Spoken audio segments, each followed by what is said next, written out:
সবাই দুরূদ শরীফ পড়ি। আল্লাহুম্মা সাল্লি আলা সাইয়্যিদিনা নাবিয়িনা শাফিঈনা ওয়া হাবিবিনা ওয়া মাওলানা মুহাম্মদ সাল্লাল্লাহু আলাইহি ওয়া আলা আলিহি ওয়া আসহাবিহি ওয়া বারাক ওয়া সাল্লাম। ইসলামী আন্দোলন বাংলাদেশ ঢাকা দক্ষিণ মহানগর শাখা কর্তৃক আয়োজিত আজকের সম্মেলনের সভাপতি, মঞ্চে কেন্দ্রীয় বিভিন্ন পর্যায়ে দায়িত্বশীল, সামনে উপস্থিত রয়েছেন ইসলাম প্রেমিক, দেশপ্রেমিক আমার ভাইরা। ইসলামী আন্দোলন বাংলাদেশ আমাদের একটা লক্ষ্য উদ্দেশ্য রয়েছে। সেই লক্ষ্য উদ্দেশ্যটা হলো এই, আমি সেদিনকারও আইনজীবী পরিষদের সম্মেলনে বলেছিলাম, সৃষ্টি যার, আইন হবে তার। আপনারা লক্ষ্য করেছেন তামাম দুনিয়ার ইতিহাস, আসলে সমাজতন্ত্র বলেন, প্রচলিত গণতন্ত্র বলেন, বা অন্য অন্য ধর্মনিরপেক্ষতাবাদ যাই বলেন না কেন, সেটা আমাদের চোখের সামনে আমরা দেখে আসছি, দেখতেছি। এর মাধ্যমে আসলে দিনের দিন জালেমরা জুলুমের মাত্রা বাড়ে, কমে না। খুনিদের খুনের কার্যক্রম কমে না, আরো বাড়ে। জুলুম যারা করে তাদের জুলুমের মাত্রা কমে না, বাড়ে। তা যাই হোক, আর ইসলাম এমন এক নীতি আদর্শ, যেই নীতি আদর্শটা আমাদের শান্তির জন্য দিয়েছেন আল্লাহ রাব্বুল আলামিন। তার দূত হিসেবে পাঠিয়েছিলেন মুহাম্মদ রাসূলুল্লাহ সাল্লাল্লাহু আলাইহি ওয়াসাল্লাম, আল্লাহর হাবিবকে।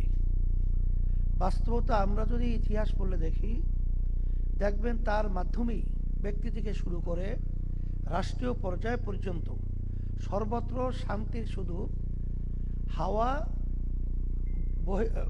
মানে হাওয়া চলছিল, এটা আমরা বাস্তবে দেখেছি। সেই হিসাবে আমরা ইসলামী আন্দোলন বাংলাদেশ, আজকে বাংলাদেশের 53 বছর স্বাধীনতার পরে আমরা যে নীতি আদর্শের মাধ্যমে দেশ চলছিল, আমরা সেটাও দেখেছি। 2024 জুলাই আগস্টের অবস্থান আমরা দেখেছি। এখন এই পরিবর্তন আমাদের কি করতে হবে? এখন পরিবর্তন যে করব, আমি আপনাদের সামনে যে আয়াত শরীফ তেলাওয়াত করেছি, যে পানীয় ভাগে এবং স্থলভাগে যত বিপদ আপদ মুসিবত তোমাদের নিজেদের হাতের কামাই, আমাদের কাছে যেটা প্রমাণিত এবং যাদের মাধ্যমে দেশ পরিচালিত হয়েছিল মানব রচিত তন্ত্রমন্ত্রে, আবার নতুনভাবে তাদের থেকে আবার দেশের উন্নয়ন এবং আমাদের কোনো কল্যাণ, এটা কোনোদিন চিন্তা করাও যায় না, চিন্তা করা ঠিকও হবে না। সেই হিসাবে আজকে 5ই আগস্টের পরে আপনারা দেখেছেন বাংলাদেশের বেশিরভাগ মানুষ এখন তারা বলছে যে আমরা অনেক অনেক শাসন দেখেছি, কিন্তু ইসলামের শাসন, ইসলামের নীতি আদর্শ বাস্তবায়নের যে শান্তি, সুফল কুফল, এটা আমরা দেখি নাই। এখন বেশিরভাগ মানুষই চায় যে তারা ইসলামের পক্ষে একটা অবস্থান তৈরি হোক এবং সে অনুযায়ী দেশ চলুক। সেই হিসাবে আপনারা জানেন যে বাংলাদেশের ভিতরে যে ইসলামের দলগুলো রয়েছে, সমমনা দল, আমরা সবাই আলহামদুলিল্লাহ নির্বাচনের সময় যেন ইসলামের পক্ষে একটা বাক্স পাঠাতে পারি, এই চিন্তা, এই উদ্দেশ্য নিয়ে আমরা কিন্তু বিভিন্ন পর্যায়ে কাজ করতেছি এবং বর্তমানে চলমান রয়েছে। আলহামদুলিল্লাহ, দোয়া করতে থাকেন, আল্লাহ যেন কবুল করে। আশা তো করি আল্লাহর রহমতে ভালো একটা ফল আল্লাহ আমাদেরকে দান করবেন। এর কারণও তো আছে। এর কারণ হলো আল্লাহ রাব্বুল আলামিন বলছেন, ওয়ালা তাহিনু ওয়ালা তাহজানু ওয়া আনতুমুল আ'লাউনা ইন কুনতুম মুমিনিন। তোমাদের চিন্তা ভয় নেই, তোমরা বিজয় হবে যদি মুমিনের চরিত্র অর্জন করতে পারো। আজকে আমি বলছিলাম ইসলামী আন্দোলন বাংলাদেশ, আমাদের লক্ষ্য উদ্দেশ্যটা আমরা জানি, তারপরেও বলছি 1987 সালে এই দলটা প্রতিষ্ঠিত হয়েছে, কিন্তু অদ্যাবধি পর্যন্ত আমাদের দলীয় মার্কায় কোনো এমপি এখন পর্যন্ত সংসদে যায় নাই। এ না যাওয়ার পিছনে কারণটা কি? আমাদের সাংগঠনিক দুর্বলতা, না আমাদের লোকবল নাই, না আমাদের সমর্থন নেই? তা না। আসল মূল ব্যাপার হলো আমরা আর ওই বিভিন্ন যাদের নাকি ব্যক্তি দলীয় স্বার্থকে অগ্রাধিকার দেয় দেশের চেয়ে, মানবতার কল্যাণের চেয়ে, তারা বারবার আমাদেরকে বিভিন্ন মুখ রোচক সুন্দর সুন্দর কথার মাধ্যমে আমাদেরকে অনেক আশা আকাঙ্ক্ষা দেখিয়ে আমাদেরকে বারবার তারা ব্যবহার করেছে। আমাদেরকে সিঁড়ি বানিয়ে ওরা ক্ষমতার মসনদে উঠে, আসলে বাস্তবতা আমরা দেখেছি তামাম দুনিয়ার মধ্যে একবার দুইবার নয়, তারা এই সুন্দর দেশটাকে 5 বার দুর্নীতিতে চ্যাম্পিয়ন, চোরের দিক থেকে ফাঁস বানিয়েছে। কত মায়ের কোল খালি হয়ে গেছে। আমি সেদিন সরোয়ার্দী উদ্যানে বলেছিলাম যে বাংলাদেশের জনগণ এখন মায়ের কোল আর খালি হোক এটা আর দেখতে চায় না। এখন পরিবর্তন হতে হবে। আমরা কষ্ট করে টাকা উপার্জন করব, আর সেই টাকা ভ্যাট ট্যাক্সের মাধ্যমে সরকারি ফান্ড জমা হবে, আর তারা ক্ষমতার চেয়ারে বসে আমাদের কষ্ট অর্জিত সম্পদ, আমাদের কষ্ট অর্জিত টাকা তারা বিদেশে পাচার করবে, বেগম পাড়া তৈরি করবে। এটা বাংলাদেশের মানুষ এখন আর দেখতে চায় না, এর পরিবর্তন করতে চায়। আজকে দলীয়করণের মাধ্যমে আজকে আপনারা দেখেছেন যে বৈষম্য বিরোধী দলীয়করণ এমনভাবে সর্বত্র চাপিয়ে দেওয়া হয়, সেখানে যোগ্যতা থাক বা না থাক, মেধাবী যোগ্যতা সম্পূর্ণ ছেলেগুলো আজকে রাস্তা রাস্তায় বেকার করছে, কিন্তু তাদের দলীয়করণের কারণে অযোগ্য লোকগুলো সর্বত্র তারা বসিয়ে দেশটাকে একটা অসুন্দর দেশে পরিণত করেছে। এর পরিবর্তন আমাদের কি করতে হবে?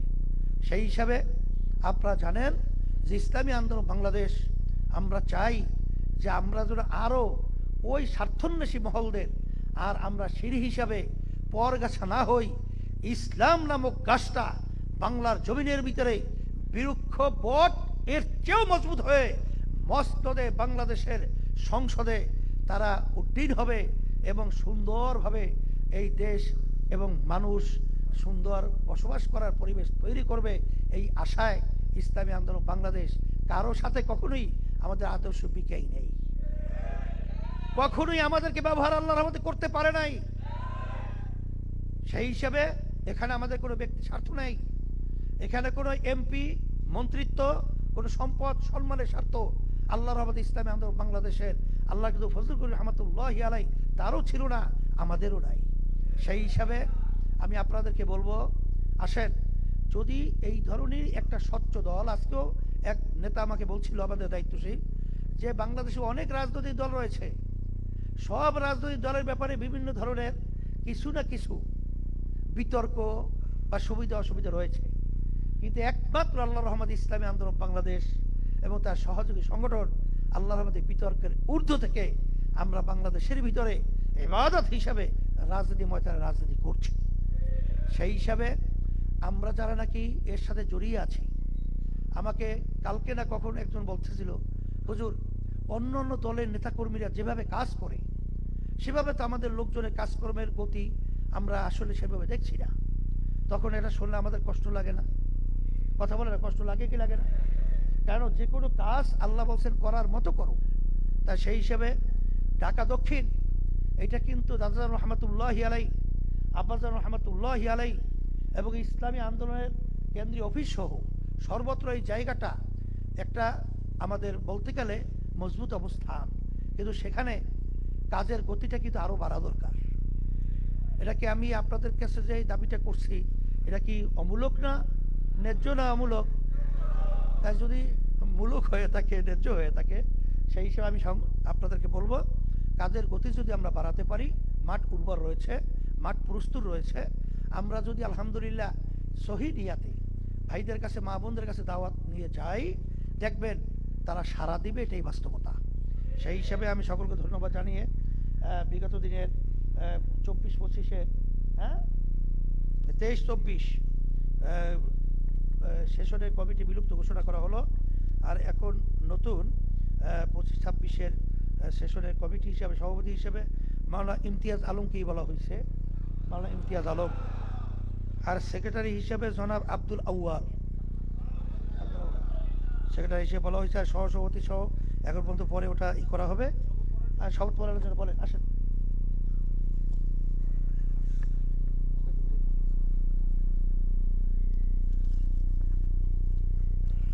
বিসমিল্লাহ রহমান রহিম।